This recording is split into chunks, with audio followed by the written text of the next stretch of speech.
I'm Al McFarland. Welcome to The Conversation with Al McFarland. I'm glad to be here and glad to have you along as well. Today is Friday, April 7th, 2023. Fridays, we call the program The Healing Circle. We do this in conjunction with our partners and friends at the African American Child Wellness Institute, led by Dr. Bravada Garrett-Akinsanya, and our colleague, Dr. Oliver Williams. We expect both of them to be joining us shortly. We've got a great program today.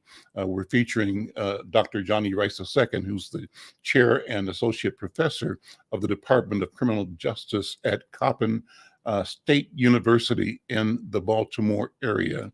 And we'll get into a lot of rich conversation with him. Our theme today is, we're calling it the the language of love, and we'll go into what that means for Black people, Black men in particular. Well, I want to begin by thanking you again for being a part of the show and inviting you to support the conversation with Al McFarland by going over to our YouTube channel at Insight News YouTube and subscribing. We want to grow our subscriber base. It's free, it doesn't cost anything, but it helps us know who's out there, helps us grow. We want to get to 1,000 subscribers, and you can help by becoming a subscriber and inviting your friends to subscribe as well. We want to use this relationship we're creating to come up with more topics, more stories, more people to talk about. We think that the conversation we have between each other is critical, it's timely, significant. We value the chance to build together. That's what the conversation with Al McFarland is all about. Let me begin by bringing in Dr. Johnny Rice II. Dr. Rice, good afternoon. Welcome to the conversation with Al McFarland. So good to meet you and good to have you in this conversation today. Mr. McFarland, I'm glad to be here. It's not often you get an opportunity to talk about such an important and impactful issue such as fatherhood, and particularly considering the love languages around responsible fatherhood, a field and area which I'm familiar with. And let me just say this, first and foremost, I'm a dad, and I have a son who is a college graduate who is working in his field of management, and I have a daughter who is preparing to join me at Coppin State University next fall. And so they've been a blessing. I've instilled a lot of insight and wisdom in them as their mother, but I've also learned a lot from them as well. Let me bring in our colleague, Dr. Oliver Williams, who's here as well. Dr. Williams, how you doing, my friend? I'm good, brother Al. How you doing? I'm doing good, and thank you for facilitating this important conversation, the language of love. And let me ask you to take a minute and set up the conversation. We've been talking about doing this conversation for a bit. We have finally got it to happen. But what's important about the conversation that we're going to be having about the language of love and Black men? Well, to me, and Johnny's a perfect example of it. And both him and his dad passed away a few years ago, and Johnny worked with you heard me talk about Joe Jones, and Joe has this program in Baltimore, and Johnny used to work for Joe years ago, and Johnny and I have done some things together. We went to the UK and did moderating of some conferences associated with fatherhood and domestic violence. And so Johnny, and I actually met Johnny when we did a presentation at the University of Michigan years ago. And we're doing presentations around the issues of fatherhood and domestic violence issues. So Johnny's been a buddy of mine for quite a while, and I've always been influenced by his wisdom and his knowledge, and I'm glad that he's here with us today. Well, I see Dr. B as well. Let's invite her in. Dr. B, good afternoon. Good to see you. So glad to see you. And let's do as we often and always do anyway, try to initiate the program with the special protocol that I love so much. Dr. B. Thank you, Ashe Baba Al. As we do the protocol every week when we meet, we start out in an African-centered manner. And we call this the healing circle because in a circle, the way African do business and heal and change is that everyone's in the circle. And the reason the circle is so critical is because the circle has no beginning or end, and everyone in it has equal access to the center, which is the source of power, to have voice. And in the circle, we also acknowledge our elders. And the ritual of acknowledging our elders is because those are the shoulders that we stand on. And as we acknowledge our elders, we also acknowledge our ancestors. And we honor our ancestors because they're closest to our Creator. So the lineage from Creator to the self means that I am because we are. And we exist within the context of each other as a village of people. The African people also acknowledge the fact that we have this idea, consubstantiation, that means all living things are connected. So we're connected to each other and the earth and the sea and the sky. And as we honor our elders, we also acknowledge those who have come before us, such as the Lakota people who have nurtured this land, and we acknowledge them and hold them high and lift them up, as they are also our brothers and sisters on this planet. And as order exists in our communities, we use a talking stick. And because we're virtual, we use a virtual talking stick. And as the stick moves from one person to the next, we all have voice in the circle. And one may ask for the stick if you need it to have voice. And the order of our community, the ordered manner in which African people live and exist is honored through this process. And that is our protocol for meeting here in the healing circle. So I hand the talking stick back to you, Baba Al, to continue with our conversation.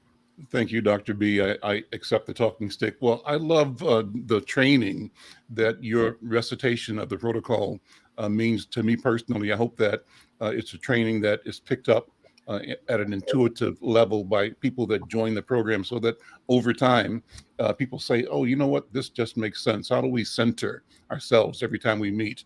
It reminds me, I think I've told you this before, that when I visited Ghana several times and had meetings with elders and politicians and political people, every time there was a meeting, the meeting started a certain way, and it was in reference to the elders, in reference to the ancestors, in reference to the obligation and validation of the fact of community that we are all part of. And it also included a statement by the speaker saying, let my words be guided by, let my actions and deeds be reflected. And so there is a centering that happens. And I think that happens with this protocol. I think it's a way that we can learn to be intentional and consistent in how we engage each other. The idea of the circle and recognition of power, but a process for sharing power. It's a wonderful thing. So Dr. B, thank you so much. And again, I love the opportunity to spend this time in the circle with you every week. Dr. Johnny Rice II, a comment. This is also a free flowing, and so you can ask for the talking stick at any time, or I'll pass it on to you. But thank you, Dr. Rice, for being here. And, you know, we use the term the languages of love. There's a article that we shared to each other before the program about a piece by Mark Anthony Neal called The Love Languages of Black Fatherhood. And let me ask Dr. Oliver Williams to speak to that first. And if you would, then pass the talking stick to Dr. Rice, and let's talk about the love languages of Black fatherhood. Dr. Williams, here's a talking stick. Well, thank you, Baba. You know, for me, the thing is the issue of guidance. and the ways that you might be able to share guidance with your children. And I had to tell you, Johnny, when you mentioned the fact that your son is graduated and is working in management, that sort of blew me away, because my imagination of him is still as a little boy. But I know that's not the case anymore. And Sam is 32, my son. Wow. And time has gone by. And but I keep thinking about the ways in which we help to guide and mentor and shape your children, and some ways that are helpful ways to be able to do it, and some ways that are less helpful. And one of the things that I got from Joe and Johnny was the fact that you're working to habilitate men to be good fathers. And if they weren't there before, you're helping to shape them so they can have a positive interaction with their children and know some of the things that they need to do to be able to engage their children, and demonstrate not just by telling them that you love them, but showing them that you love them. And what are the ways that you can do that in terms of being a good father, and what does that mean? And sometimes that means also being a good co-parent, with your with the mother of the children, regardless of the romantic relationship. And when I think about that, I think about my friend Dominic Waltower, and how he, had to build that relationship with the mother of his children after domestic violence, and the steps that he had to take to be able to accomplish that. He had to change his program, and he had to do that by listening to his children. I appreciate what Johnny has to say, because I've learned a lot from Sam too. Sort of never giving up on your children, and always recalibrating to adjust the different things and changes in their life. But the thing that I got from Dominique was the fact that he said that his children didn't trust him.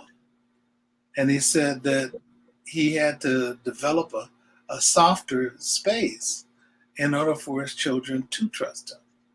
And they would go to the mother, but he had to behave differently so they would be able to go to him.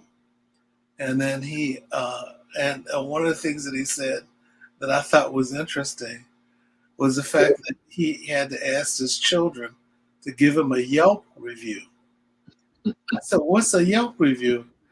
And so he says when he asked his kids to tell him, initially they felt a little uncomfortable with it, but he, taught them that it was safe to be able to come to him and tell him anything.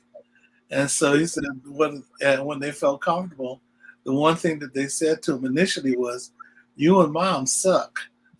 So, we don't appreciate the way that you do things, the way that you interact. And he had to listen to it, then find ways to be able to engage with his children. So they got divorced, but they are great co-parents to their children.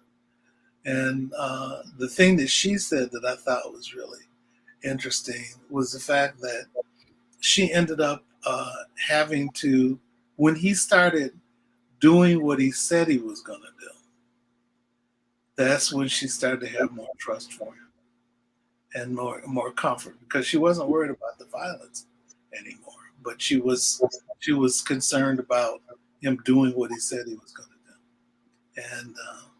And I know Johnny's got a lot of wisdom in terms of the things that he would do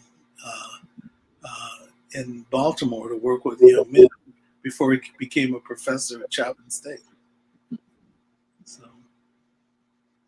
So I'm going to pass the stick to you, Johnny. And I will receive it. Okay. I would be remiss if I did not acknowledge Dr.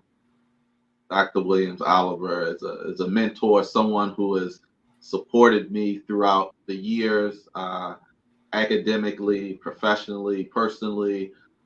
And it's been a joy and a pleasure getting to know him and his family over the years. And I want to acknowledge his leadership in the movement and his continued contributions. And so I definitely want to do that. And I'm glad, of course, to be in the company of Dr. B and Brother McFarlane. And so I just want to provide some context, and Oliver knows some of my story. But when I grew up in Baltimore, my father and mother, they had initially a healthy relationship, but then my father, through alcoholism, womanizing, post-traumatic stress associated with the Vietnam War, bad decisions, it created a toxic atmosphere early on in which my mother sought to exit the relationship, particularly as she suffered domestic violence. My older sister and I witnessed that. It had a profound effect on me. You know, as a younger child, there's not much you can do, but there's a lot of anger that was boiled up in me. I felt like a lot of the adults around us, particularly males, had failed and they weren't really supporting my mother. But then, you know, as I got older, I started to understand the complexities of domestic violence. And I recognized that what some people saw of my father, which was the positive attributes that I love, I also saw the negative attributes, the things behind closed doors that other family members, his friends did not see. And as a result of that, and the intensity of that abuse, my mother was able to separate from my father. But as a young man, that still left me somewhat in a community in which there was a void.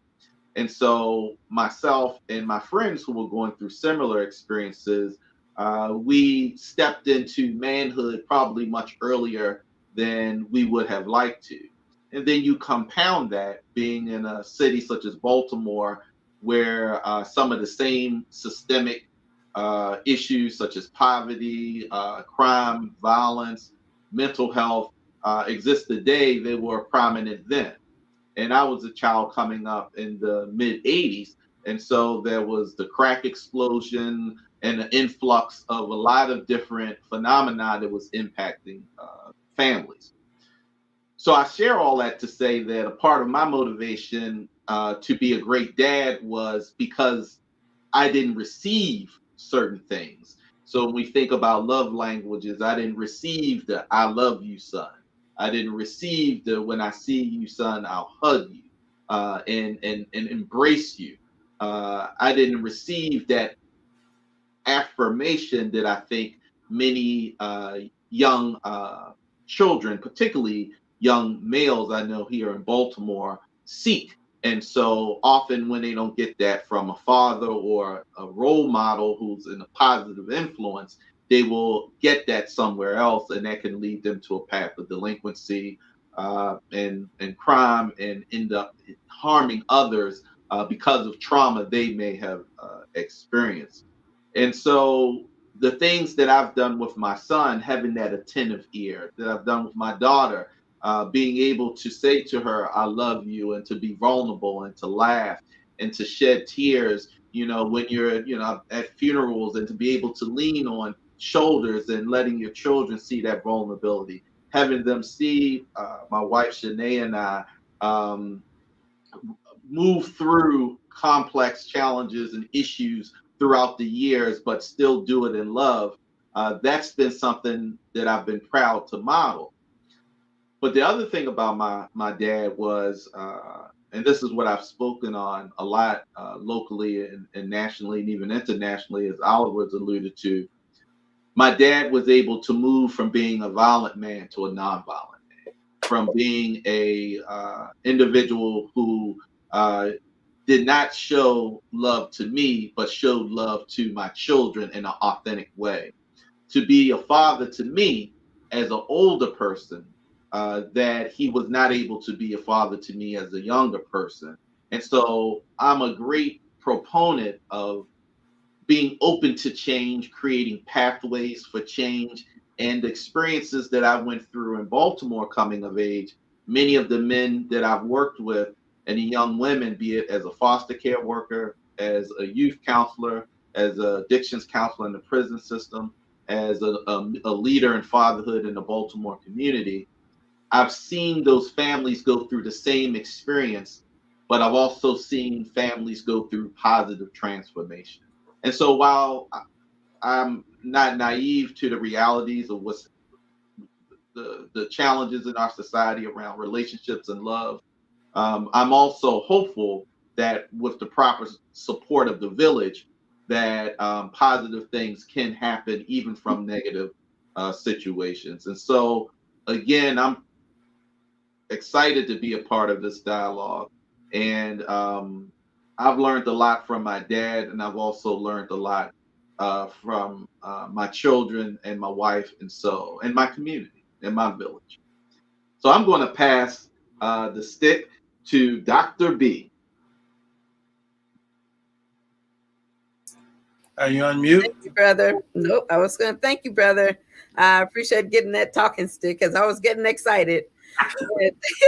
And I was getting excited because I was thinking about how recovery looks and how we as African people have to learn to recognize when recovery is taking place. And your beautiful description of your father changing and your perspective of fatherhood even changing as your children grew and he was able to show them the kind of love you needed. And I think that one of the sayings I often say is that you can always have a happy childhood, even though you can't be a child again. You can reframe your relationship with those who love you, who may have been ill or stressed when they raised you. And you can reframe that incidents of childhood as you move forward. You can still play, you can still grow, you can still live and realize that every single breath is a new chance to start over. One breath away I was, this moment I am. Yeah. And that's how change takes place. And in the positive way that fathers are, I also think about having had 5 brothers older than me, how they parented the girls, me and my sister Lisa, who were the youngest, and all of our brothers, all 5 of them, how my parents treated them, not just my father, but my mother. And I noticed as they got older, the expectations of them got wider. But I always remember that my father modeled for us how to play. He modeled for us that it's okay to hug, even if you're a boy. He modeled for us even crying. It's okay to cry, even if you're a boy or a man. He modeled for us forgiveness, because sometimes my mom was just buck wild off the chain. And he showed so much patience and deference. So he modeled to us a nonviolent way of getting problems solved. And that's something that I hold with me. And I think that as I looked at it as a model, as a woman, that made me say what kind of man I wanted to be with. And it modeled that for my brothers to see what kind of man they wanted to be. So I appreciate having that talking stick. I was just bubbling over to say it. So who would like to stick now? I've said my 2 cents. Brother Al? Okay. You're on mute, Brother Al. You're on mute. Got it. Thank you. Thank you. Exciting conversation. I want to acknowledge people who are listening. Our sister, Michelle Madison, is in Baltimore as well, I think. She says her comments on the screen there, she's sharing this, especially because she has 3 grandsons, one son-in-law, 2 brothers. Baltimore, she says, is a real challenge to raise Black boys. She had to relocate her son when he turned 15. So we'll have our guest and talk about that challenge of parenting, and particularly Dr. Johnny Rice II, talk about that as a Baltimorean. And I also want to say thank you to Maestri Yogi Senna, who's joining this program, watching the program, monitoring it from Brazil, from Bahia, and also to Anne Pritchard, a good friend. Thank you, Anne. All of you invite to let other people know that we're having the conversation. It's a great conversation. Well, Dr. Williams, you used the term habilitate, and it jumped out at me because you're used to hearing rehabilitate, right?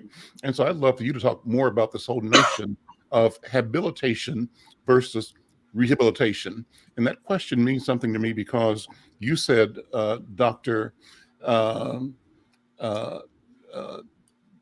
Rice, that your father was violent and learned to be nonviolent. And as you said that, I'm trying to think of my relationship with my father, number one, but I'm saying if he was violent, when did he become and how did he become violent? He didn't start that there, did he? I don't know. So I'm going to ask you to talk about how he showed up and what made him a violent person, and also what that transformation was that allowed him to become a nonviolent person. So those are my comments. And I love the conversation because it's having me examine my own personal story as a father and the fathers in my life, my dad in particular, and grandfathers and uncles. So I'm going to pass the talking stick back to Dr. Johnny Rice, first of all, and maybe you'll pass it back to Dr. Oliver. And habilitate and violent, nonviolent. Dr. Rice. So the one thing that I think I can definitely lend is in terms of my father's transformation, which was one that really came to a head where there was an incident where I was living with him. I was college age, and to not go too, no one was short on time, I'll just say that it could have had a very bad outcome, right? Where someone lost their life, more so me, based on what was going on. But it was a wake up call for my dad, because at the time he was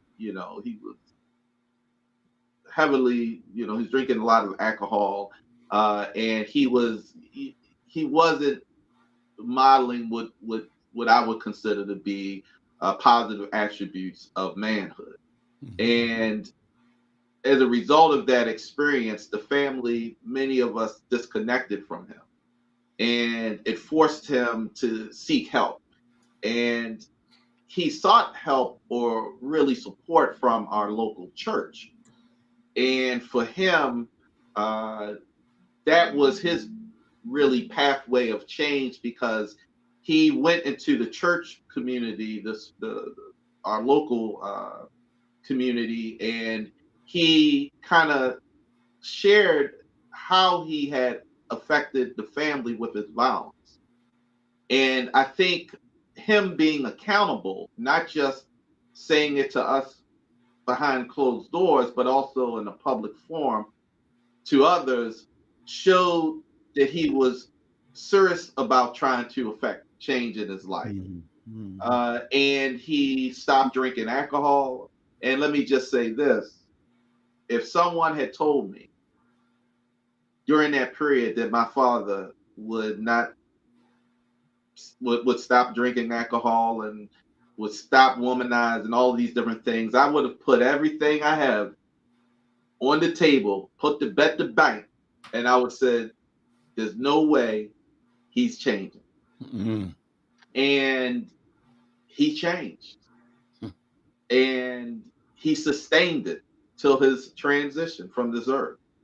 And it's so powerful because it made me reflect. As I started to work with families, I saw what I went through, the positives and the negatives, and the ability to overcome. I saw that with the families I worked with as a foster care worker. I saw the hopefulness of what our family was able to achieve before my father transitioned, in terms of being able to find common ground and to foster love. I saw that change happen with some of the young people that I worked with at the residential treatment center, as they reconnected with their families after trauma. And I also saw it with the fathers who I worked with, not only in the prison system as an addictions counselor, but also with the fathers I worked with in the community, that change could occur, and that men, if given the proper support and opportunity, there are many of them that will take advantage of it, similar to my father. Many of them have been written off by sons and daughters the same way I had written my father off initially. They did the same, but then they were able to reconnect with their fathers and have healing conversations. Mm-hmm. And that's really important. And so I think faith is important, but I also think accountability is important. So some men going through court ordered abuser intervention programs may be necessary, right, to modify their behavior. For others, it may be the family or their peer community challenging them to deal with those behaviors that have harmed others. But I think that moving from hatred to hopefulness can occur, but the individual who's the source of the violence has to want to change. And so I know Oliver will kind of give more depth into his perspective of the definition of habilitation. But what I will say, and this is also that Baltimore comment from that viewer, which I also appreciate. When I was young, a lot of my aggression came from Baltimore being a difficult city to navigate. And how could any parent leave a child to his own devices to figure the city out? So I had harbored a lot of ill will towards my father, because my father, being someone who knew the Baltimore community, right? And I prided my father. I loved him for that, because I was with him in the car in the breeze, and I listened to the music, and he would be driving through the Baltimore, all the different communities. I learned Baltimore through my father, and I love him for that. But also, I had pain, because knowing that he knew how challenging the city could be, while it's also a beautiful city, how could you leave a child to figure this out on their own? And so my father made the change through his faith, and I'm proud that as he transitioned from this earth, and even before he transitioned in hospice, even to that point, he asked me, he said, "Are we okay?" And I told my dad a day before he passed, and I had my son with me. I said, we're fine. I said, "We're good. I love you." I said, "We're good." He said, "Okay, I just want to make sure that we were good." And so I'm hopeful that in working with other fathers, that they can also experience positive change in their life. And for those who are doing the same things, negative things that fathers did to them, that they can see some light at the end of the tunnel and are willing to go in that direction. I will pass the stick to Oliver. Thanks, Johnny. The one I developed a pretty decent relationship with Johnny Rice Sr. and have both Johnny Rice, Dr. Johnny Rice, and Mr. Johnny Rice on my website, and where they were allowed me to interview them both about transitioning through from violence to nonviolence, but also father-son, and the wisdom that comes from that. So many people think that once violence happens, then people don't change, but people can change. Sometimes they don't change during the time that a woman is in a relationship with them, but some men do change. On the other hand, some people don't. And the thing I appreciated about Mr. Johnny Rice was the fact that he didn't go to a batter's program. He ended up, like Dr. Johnny Rice is, ended up using his faith as an approach to be able to help heal him. And they had a moment of clarity where he was very clear about what was going on. And then he ended up turning inward to take responsibility for that, and then making the steps to be able to change, and have a lot of affection for Mr. Rice, and for Johnny Rice the second too. But for Mr. Rice, he was quite a man, in my opinion. And one of the things that I remember Johnny saying was the fact that he had a willingness to be able to tell his testimony in church and to share it with other people what was going on with him. And I think that was something that also created some healing. But I think the other thing was the fact that, he lived it. And it became a message that he was willing to share with other folks. And so, go to will the digit 2 change.org, and you'll see Johnny Rice, Dr. Johnny Rice, and Johnny Rice Sr. Talking about it. And then you'll also see Dominic Waltower give his statement about it as well. They're really, really very useful in thinking about the intersection of fatherhood and domestic violence. So I'll pass the talking stick to Dr. B. Thank you so much, Dr. Williams. I appreciate that. I want to say that when we think about fatherhood, or at least when I think about it in terms of, as we've talked about, modeling. And the modeling that I'm hearing us talk about now in terms of change is showing us that one of the things that has to happen is people do need some kind of awakening.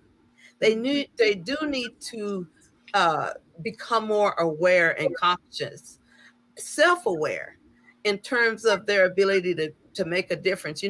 The Navajo people have a saying. They say, you can't wake a person who's pretending to be asleep.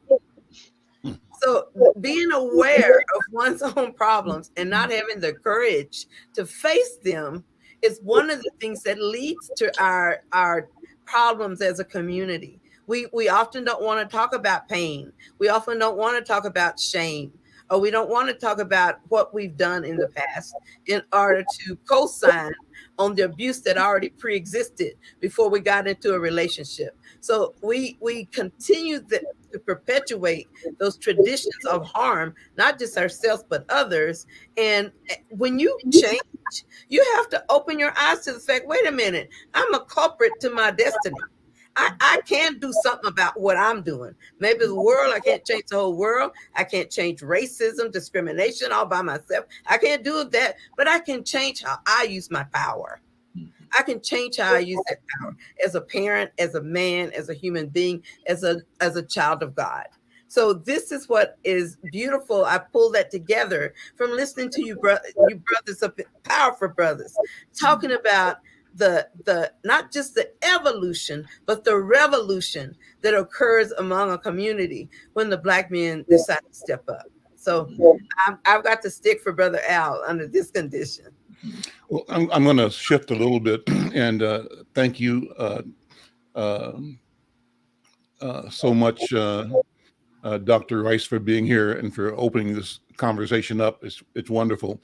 I'm going to throw some stuff in the game a little bit, because today, before the show, I was listening to our brother, Attorney General Keith Ellison, on Minnesota Public Radio, being interviewed by the fact that he has been asked to and agreed to take over a murder trial. The short story is that a young person murdered a woman, two young people, juveniles, are being charged with murder of a 23-year-old woman in Brooklyn Park in a home invasion. And the Hennepin County attorney was reaching a plea deal with them.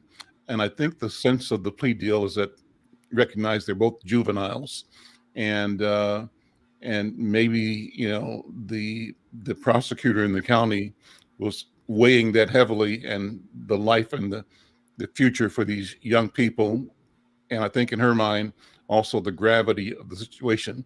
But Ellison, the article that I'm reading from the Star Tribune says that he stepped in and requested that the county attorney refer the prosecution of this case to his office, the state attorney general. And he went to the governor to make that happen, and the governor has agreed. So there's issues with when should the state come in. But as I understand it, the crux of the matter is that a probably empathetic and compassionate county attorney, a white woman who's active in the community, and everybody knows her. She's a good person. And I think the attorney general will say the same thing, has moved to, in a sense, be very sympathetic about the youth of these children that were instructed to do the murder at the direction of an adult who was the former significant other of the woman that was killed.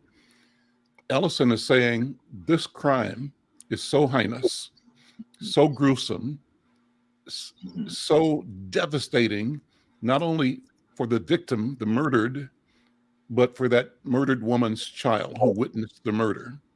And it's also devastating, traumatic for the entire Black community and the entire community.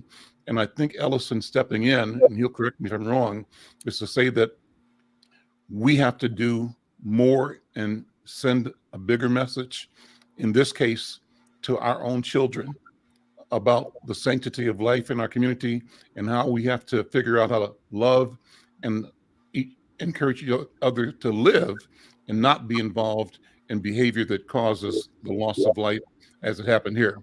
And so I wanted to raise the question, Dr. Rice, you've worked specifically in criminal justice for your career.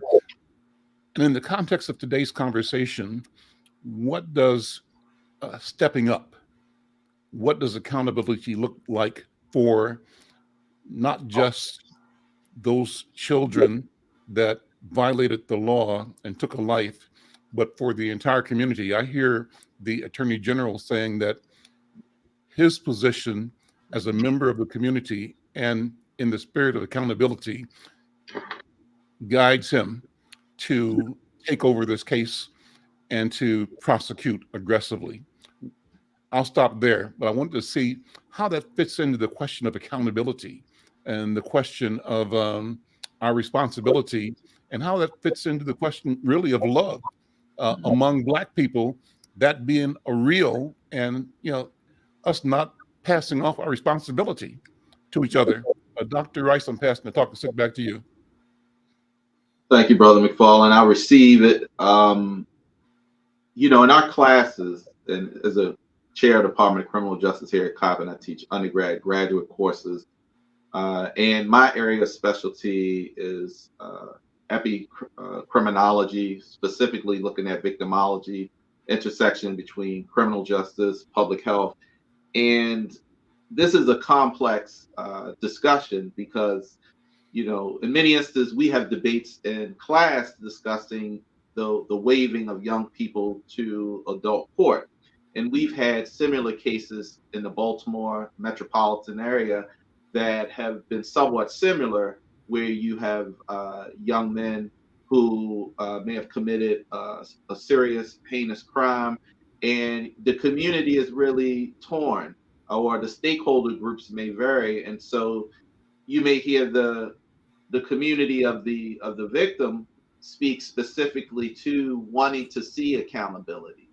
Mm-hmm. But then you also have advocates from the community and others from the community who say that these are young men and young women who have not yet fully developed.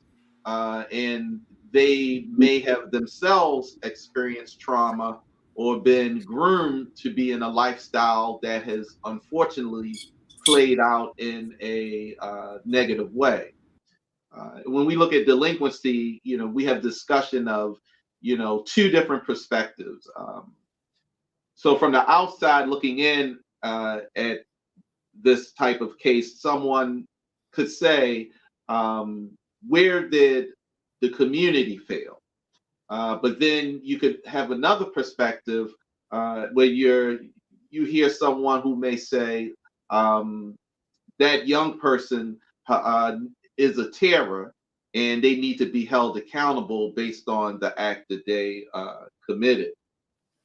And so it is an issue that I wrestle with myself as a professional, and I'm torn because I don't want to see young people go into this pipeline, this prison pipeline, but at the same time, the collective efficacy of the community is eroded if no accountability is in place. And so I place, as someone who is in the area of victimology, a lot of weight with the will of the harmed party. What does the harmed party want to see happen? Mm-hmm. You know, and of course, there's laws and that have to be, have to be enacted. And so if someone commits murder, the law also has to apply. But I also believe that mitigating factors should be examined and considered before a young person is weighed. And so some of those mitigating factors could be their mental health, IQ, involvement in criminal enterprise such as a gang, and did that influence or kind of impact the decisions that they made.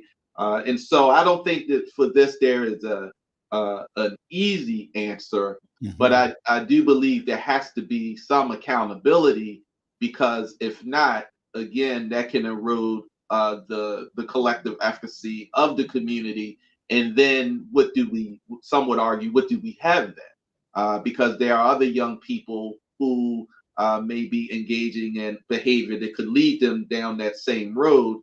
And some of them may feel that if there's no accountability for certain acts, I'm going to commit those acts.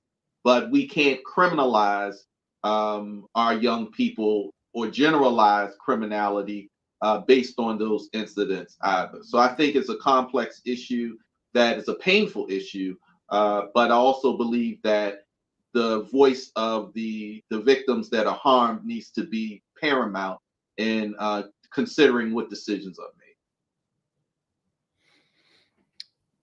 Okay, thank you. Dr. B, any response or thoughts on that? What does the community, so let me note that, I'll take the talking stick back, thank you, that Ellison, according to what I heard on the radio today in the interview, said that he acted based on what he was gaining from not only from the various stakeholders, as you mentioned, Dr. Rice, stakeholders including the family, the people that were victimized, stakeholders including church leaders, stakeholders including community and community organization leaders, elders and community stakeholders of professionals, and his consensus from canvassing the various elements of leadership in our community brought him to the unusual decision to attempt to take over the case.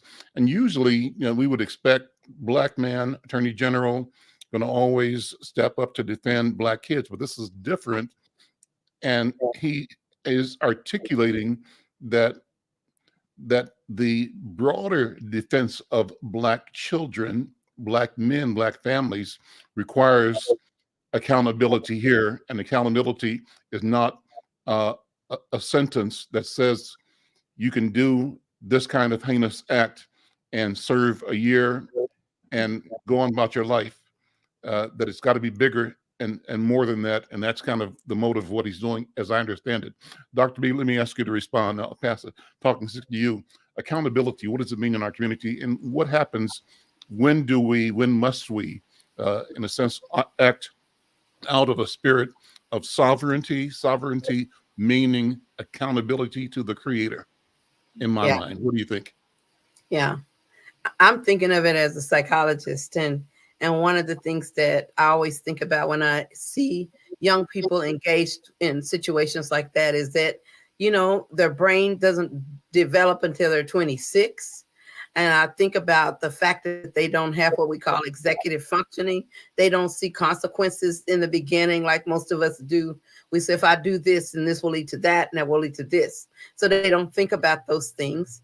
And yet, at the same time, when you can perform a heinous act, there's got to be something in your spirit and something in your environment that makes you think that doing that is all right. And part of the accountability is on us as adults, because we don't model and teach how to manage conflict, how to manage it without violence or disrespect. So more of us need to learn how to model and teach for our children how to resolve conflict, because that's a natural part of life.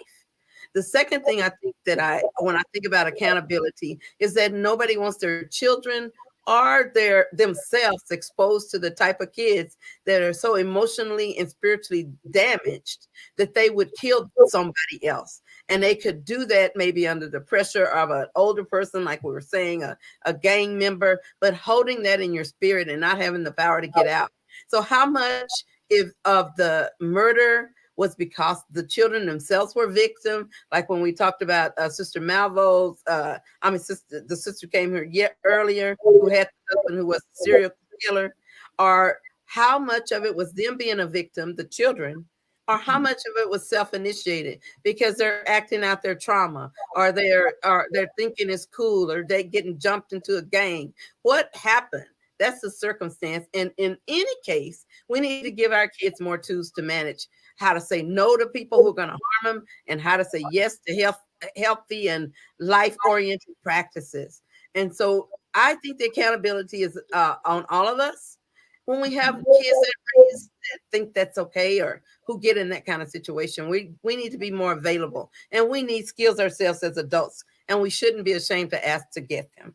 So I'll pass the stick back on to you. I believe that Brother Oliver is back with us, so I'd like to give him the talking stick for a moment.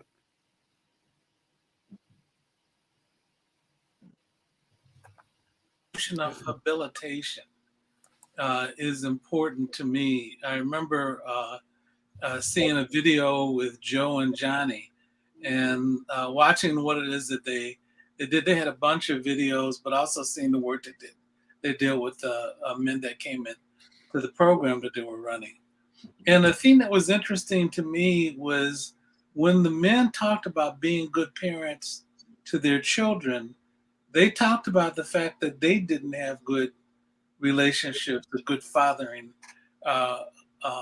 relationships with their fathers. So they wanted to change that. And they worked on doing that. Worked on being educated in terms of what it meant to behave differently, to think differently, to interact with their children differently. And that's something that I really appreciated. And having been a kid so I grew up in Detroit, and, the neighborhoods weren't always friendly. And so, you had to figure out how you were going to be able to make it to school every day. And the question it wasn't whether or not there was going to be a fight. It was when the fight was going to happen. Mm-hmm. And whether you were going to be in a fight, or whether it was going to be somebody else who was witnessing it or participating. Mm-hmm. And it wasn't a good feeling, but it also set rules about how you're supposed to interact with other people. Mm-hmm. And or how you weren't supposed to interact with other people. Mm-hmm. And as a kid, I have to tell you, I remember when I was in the 3rd grade, and my mother caught me taking a knife to school. That's right, Thug Oliver. Yeah, she and then she asked me, said, "Why would you do that?" Mm-hmm. I had to explain to her. I said, "Look, I don't want to have to be in a fight, but I got to defend myself, and I don't know what's going to happen, but I know I'm not going to be on the other end of this." Mm-hmm. And so that's when she moved me to another school, and and I keep thinking about that with other kids too, you know, dealing with their reality associated with it, and what they have to do to defend themselves, to protect themselves, what it feels like to be in an awkward circumstance where you don't know how things are going to turn out.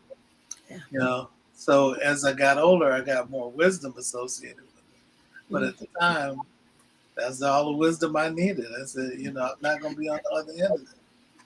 So we're down to our last two minutes. Let me try to bring this around to the initial question about the language of love for Black men. I'm going to ask our special guest, Dr. Rice, to summarize in a minute. How do we express love in a way that continues to enable, to strengthen, and to grow our power to be our best selves with each other and in the world? Dr. Rice? Thank you. I received the talking stick from you, good brother. Engagement, engagement, engagement. We have to have an attentive ear. We have to be comfortable with hugs and physical touch with our sons and our daughters and people in our village. We have to hold others accountable as we should also hold ourselves accountable. We have to be optimistic, even when there is no reason in front of us to be optimistic, as our ancestors were, but they kept striving ahead. And we have to be willing to love one another and encourage the next generation. Be less judgmental and be more prevention focused, so that many of our young men and women won't have to go down the path of delinquency, because they will be getting what they need early on. And also be comfortable in doing constant self-assessment ourselves, to ask, am I doing enough? Am I contributing enough to the village? And so those are some things that I think are critical, no matter what race you are, no matter what socioeconomic status, but being willing to engage one another and acknowledge the truths that exist, even if they're hurtful, but be willing to try to learn from them and to change it, and to change things towards the better. Dr. Rice, thank you so much for being here. Dr. B, thank you as always. Dr. Williams, thank you as always. I'm Al McFarland. This is The Conversation with Al McFarland. We'll see you next time.